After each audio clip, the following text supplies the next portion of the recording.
것이 없도다. 내 맘의 모든 염려 이 세상 고락도 주님 항상 같이 하여 주시고, 시험을 당할 때에 악마의 계급을 즉시 물리치사 나를 지키네. 온 세상 날 버려도 주 예수만 버려 끝까지 나를 돌아보시니, 주는 저 산 밑에 백합 빛나는 새벽별 이 땅 위에 비길 것이 없도다.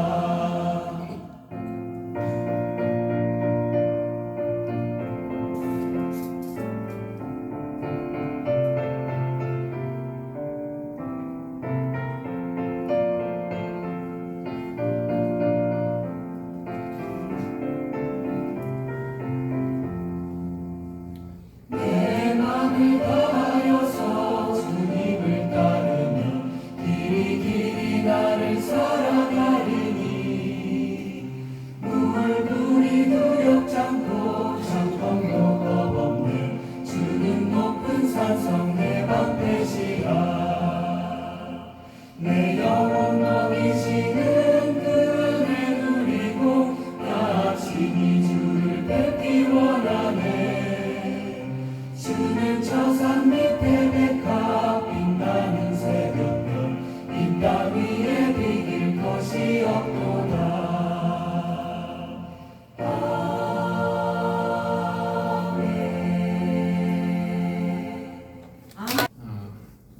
이 구글 포토라는 앱에서 보여주는 매일 아침마다 이렇게 뭐 4년 전 오늘, 5년 전 오늘 뭐 이렇게 나오는데, 4년 전 오늘 사진들을 보니까 루마니아에서 우리나라로 돌아오기 전 2019년 6월 초 저는 이스라엘에 있었더라고요.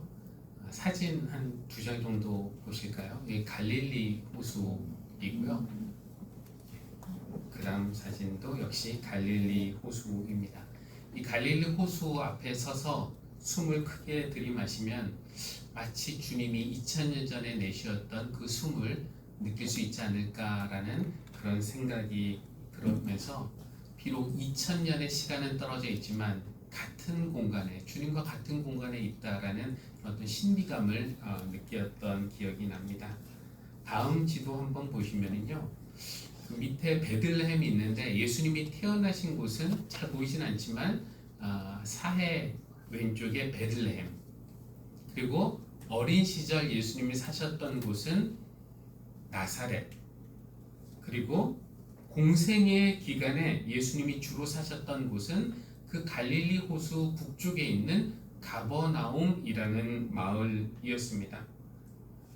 마태복음 4장 13절에 보니까 그리고 그는 나사렛을 떠나 스불론과 납달리 지역 바닷가에 있는 가버나움으로 가서 사셨다, 이렇게 되어 있습니다. 아마 가버나움 근처 갈릴리 호수가 어디였겠죠? 예수님은 거기에서 호수를 거니시다가 베드로와 안드레 형제, 야고보와 요한 형제 어부들을 만나서 나를 따라오너라 이렇게 부르셨고, 그들은 가지고 있던 배, 그물을 남겨두고 예수님을 따라갔습니다.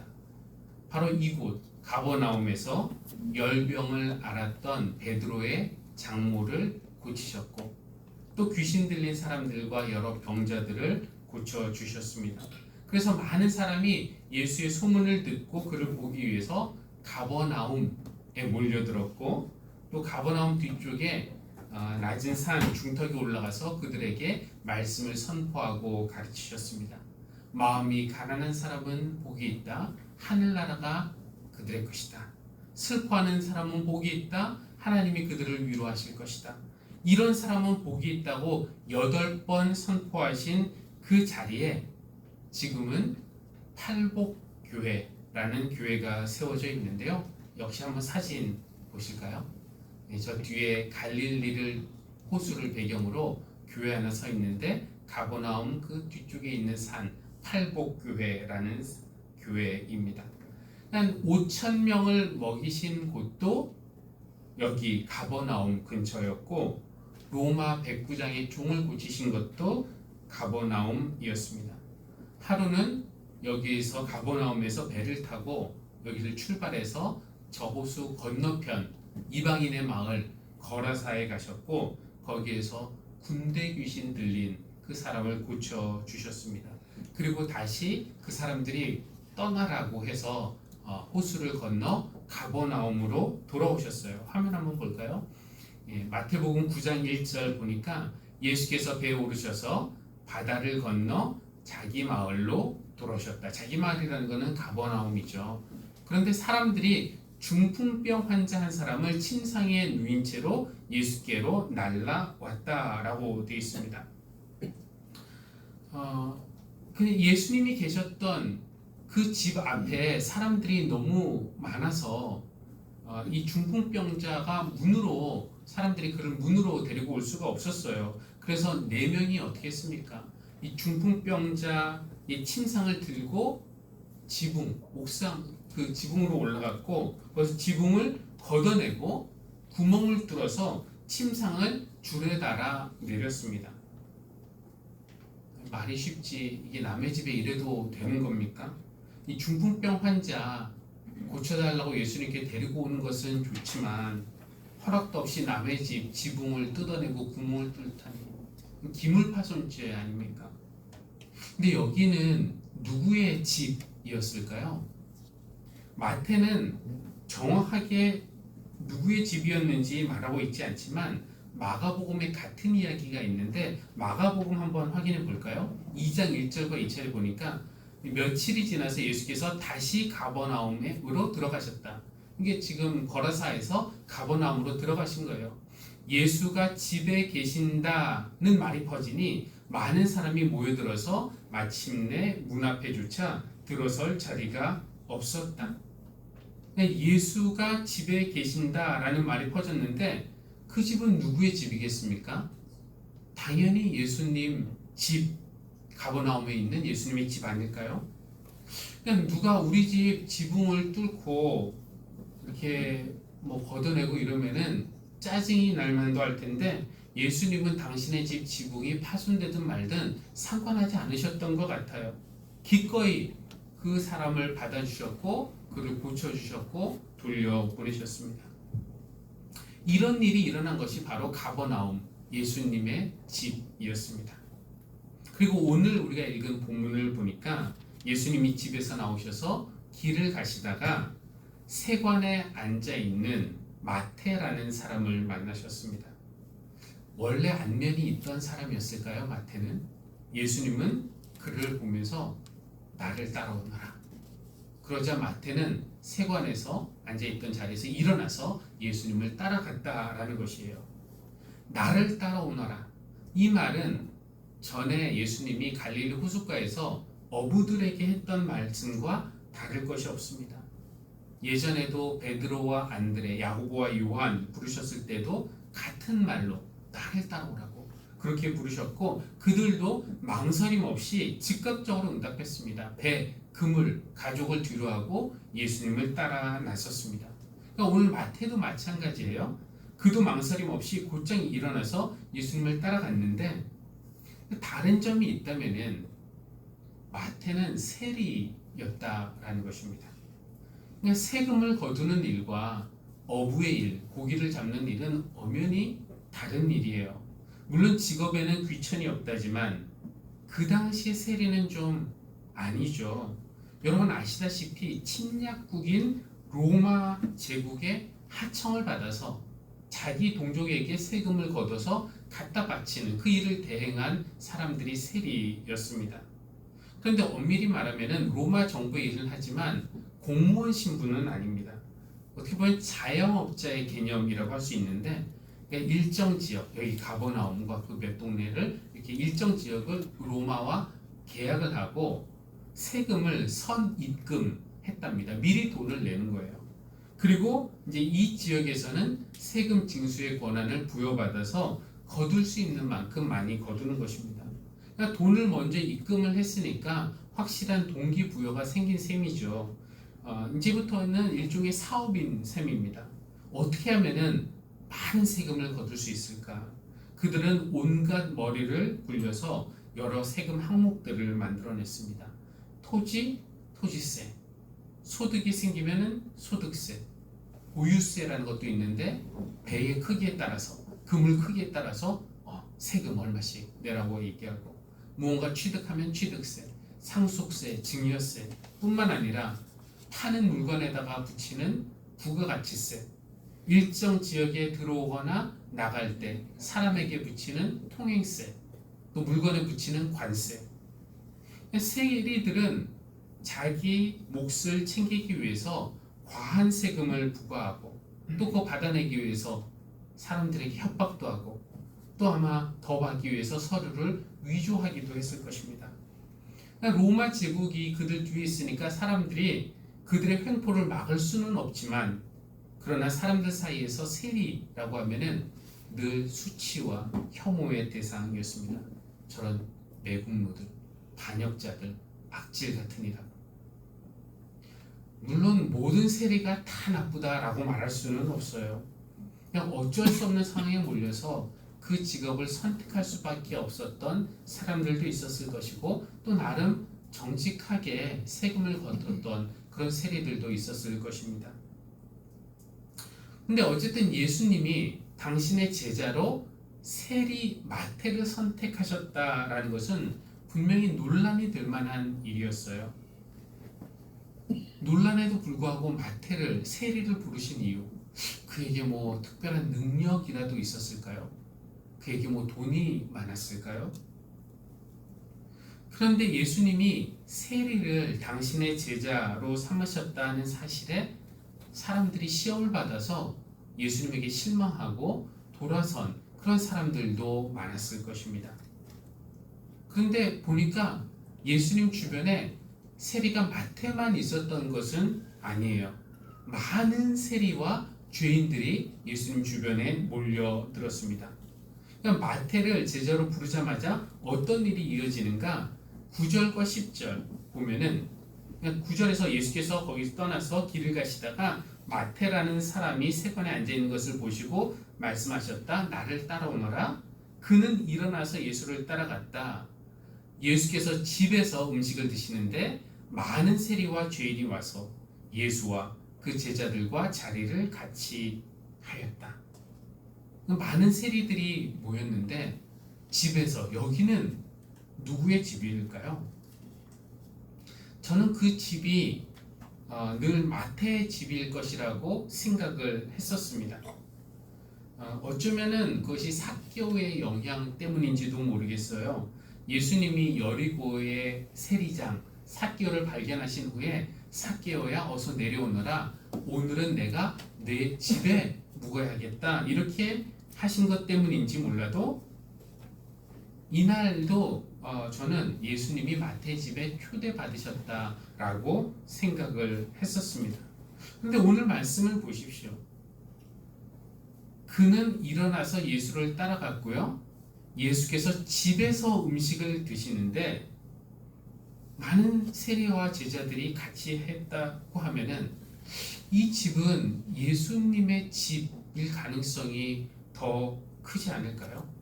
만약에 그렇다면은 예수님은 세리 한 명을 제자로 부르신 것뿐만이 아니라 많은 세리와 죄인들을 당신 집으로 초대를 하셔서 그들에게 지금 잔치를 베풀고 계시는 것입니다. 예수님의 집 식탁에 예수님이 계셨고 예수님의 제자들도 있었지만 마태도 있었고 다른 세리들과 죄인들도 있었던 것이에요. 여기가 예수님의 집이 맞다면은 아까 본 것처럼 중풍병 환자도 환영을 받고, 우리가 나중에 보겠지만 눈먼 사람도 환영이고, 세리며 죄인이며 창녀도 예수님 집에서는 다 환영을 받는 겁니다. 사실 이런 사람들, 방금 나열한 이런 사람들은 어디에 가든지 유대사회에서는 환영받지 못하는 사람들이에요. 왜냐? 부정하다라는 그런 종교적인 딱지가 붙은 사람들이기 때문에 그렇습니다. 나병이나 혈루병 앓고 있는 사람들, 이방인과 접촉하는 세리들, 창녀들. 그러니까 소위 하나님 잘 믿지, 경건하다, 라고 생각하는 자부하는 사람들은 이런 사람들과 자기들 사이에 줄을 긋습니다. 우리는 이쪽은 거룩한 사람, 저들은 세속적인 사람. 우리는 의인들, 저들은 죄인들. 우리는 구원과 복을 받고 저들은 저주와 벌을 받고. 그리고 이 부정이라는 것은 전염이 되는 것이기 때문에 그런 부정하다라는 딱지가 붙은 사람들과는 접촉을 하지 않아요. 가까이 가지 않습니다. 대표적인 사람들이 바리새파 사람들. 바리새라는 말은 구별되다라는 말이거든요. 바리새파 사람들은 자신들을 부정한 사람들과 구별했습니다. 그런데 예수님이 집에서 이 세리들, 죄인들과 함께 식사하실 때 바리새인들도 등장을 합니다. 예수님이 그들도 오라고 초대를 하셨던 것일까요? 만약에 그랬다면은 그들은 예수님의 집에 들어오려다가 말았던 것입니다. 왜냐하면은 부정한 사람들과 한 식탁에 둘러앉아서 먹으면은 우리도 부정해지기 때문에 들어갈 수가 없었던 것이죠.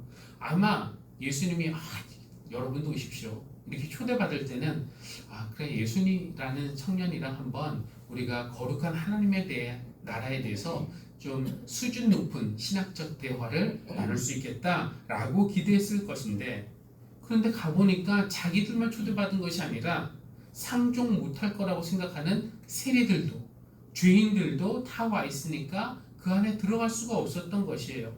한번 화면 볼까요?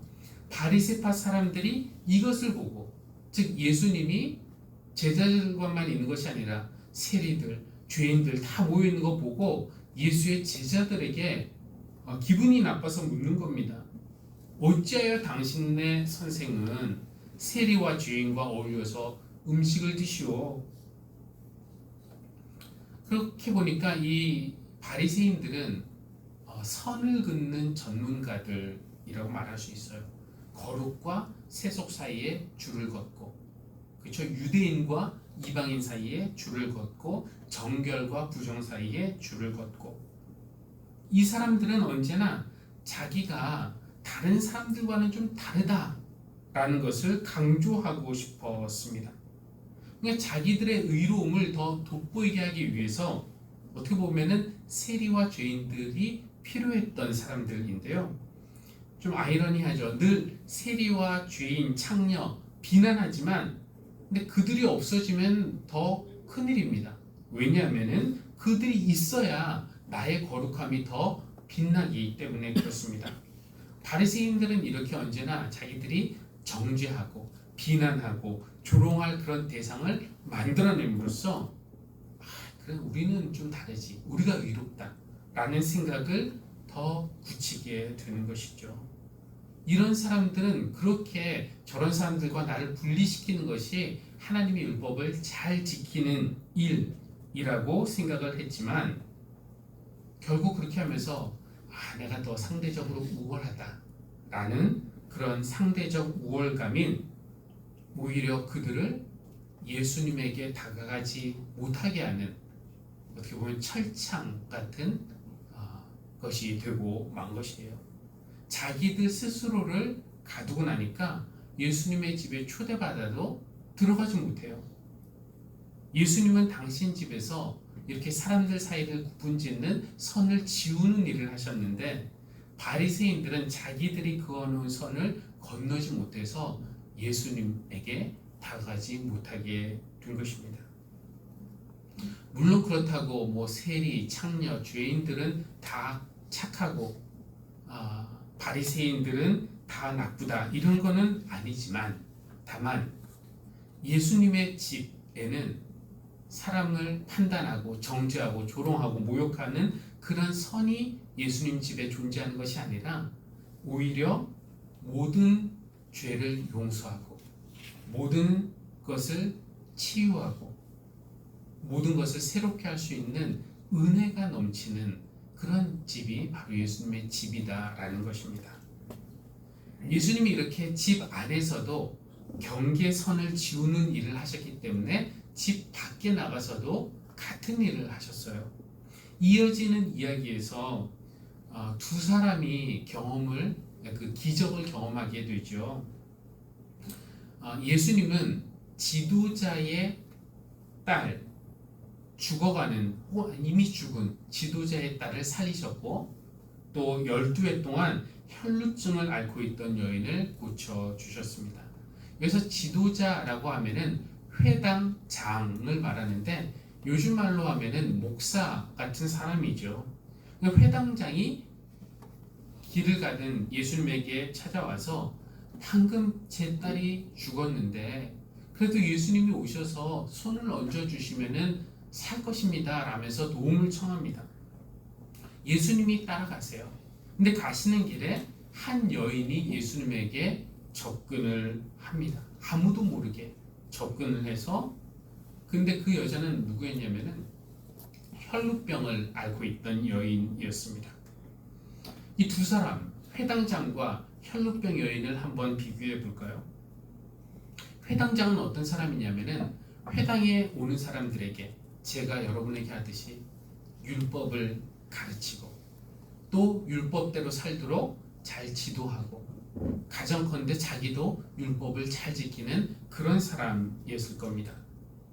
이 사람은 예수님에게 몰래 밤에 다가가지 않아요. 공개적으로 사람들 보는 데서 예수님에게 다가서 도움을 청했고, 예수님이 그의 집에 가셔서 그 딸을 살려주실 때도 다 나가라고 한다면 하신 게 아니라 많은 사람들이 지켜보고 있는 가운데서 공개적으로 그렇게 하셨습니다.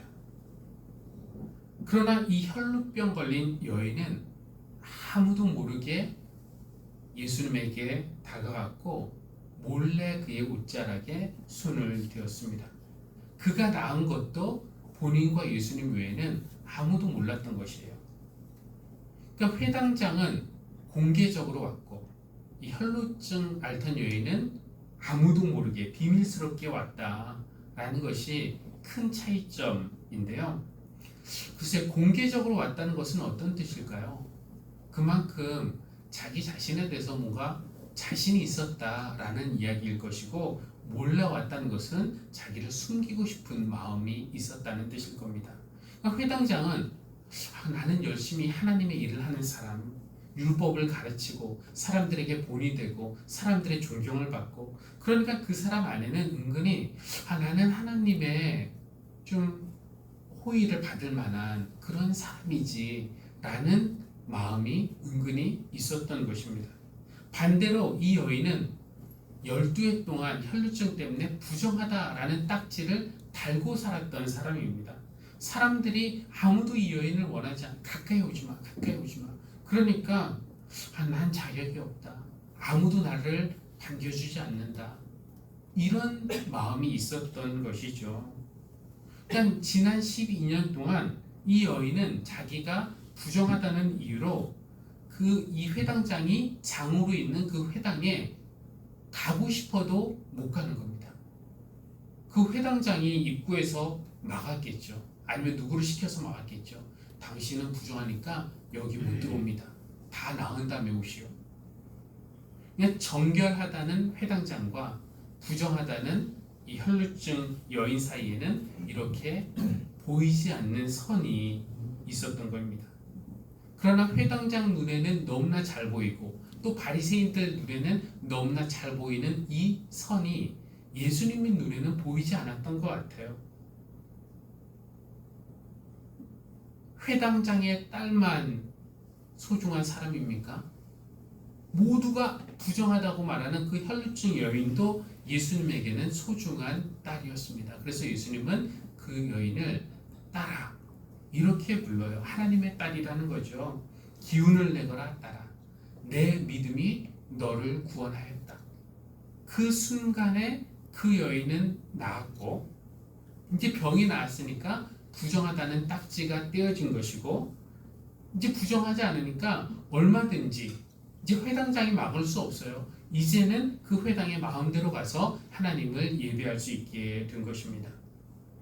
이 이야기에서 예수님은 회당장의 죽은 딸도 살리시고 12해 동안 혈루증 앓던 이 여인도 고쳐주심으로써 회당장이 지난 12년 동안에 그어놓았던 선, 이 회당 안으로 당신은 못 들어온다. 이 선을 예수님은 지우신 것입니다. 그러니까 예수님은 집 안에서도 선을 지으시고 집 밖에서도 선을 지으시고 4년 전 오늘 저는 가버나움에 있었는데요. 가버나움에는 아까 베드로의 장모님의 열병을 고쳐주셨다고 했는데 베드로가 살았던 집터로 추정되는 그런 곳 위에 베드로 집터 기념교회라는 교회가 있습니다. 사진 한번 볼까요? 예. 여기가 베드로가 살았던 가버나움의 집터이고 그 위에 보면은 교회가 하나 세워져 있습니다.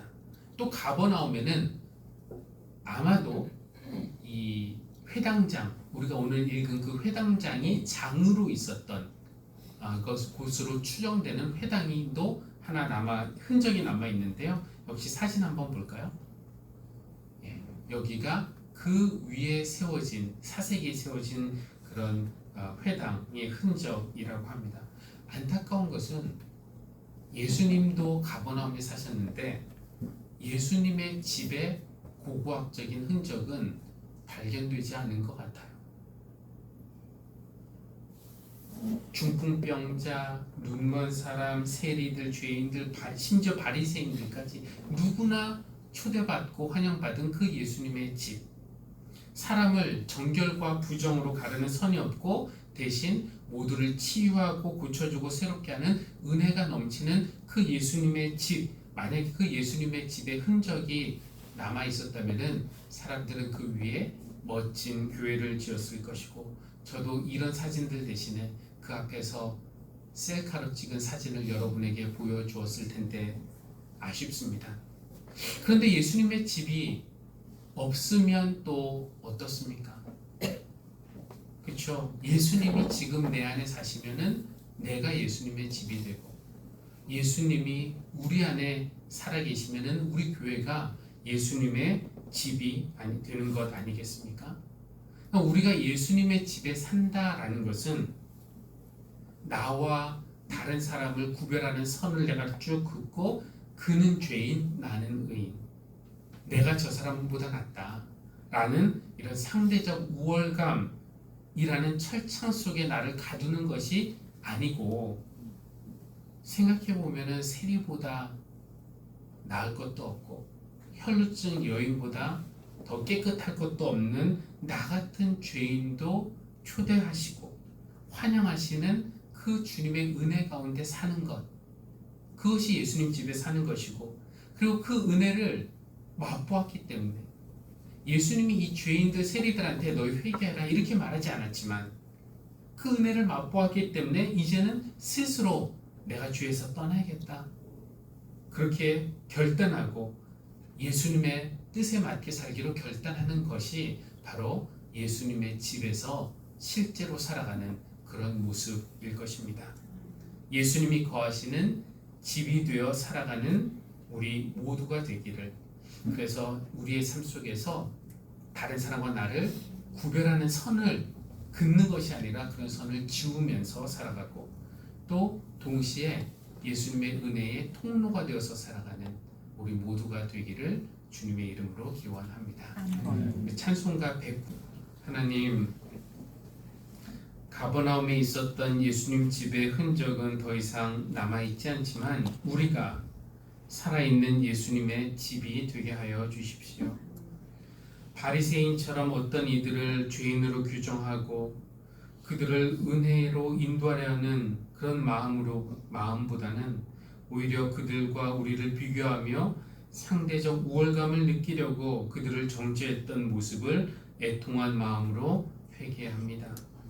예수님의 집에는 정죄와 멸시와 혐오를 일으키는 선들이 있는 것이 아니라 모든 죄인을 받아주고 모든 죄를 고쳐주고 또 회개하게 하고 용서하는 그리고 새롭게 하는 그런 구원의 은혜가 있음을 기억하면서 우리도 주님이 사셨던 모습으로 살아가게 하여 주십시오. 하나님이 바라시는 것은 자비요 희생제물이 아니라는 말씀 기억하면서 형식적인 경건에 만족하는 사람이 아니라 하나님의 자비로운 마음을 닮아 살아갈 수 있도록 우리를 성령으로 새롭게 해주시기를 기도합니다. 하나님, 이 예물을 하나님 앞에 올려드립니다. 하나님께서 기쁘게 받아주실 줄로 믿습니다. 드린 성도들의 그 마음을 하나님께서 받아주시고 저들의 삶에 하나님의 크신 은혜를 부어주시기를 간절히 소원합니다. 감사드리며 예수님의 이름으로 기도합니다. 아멘.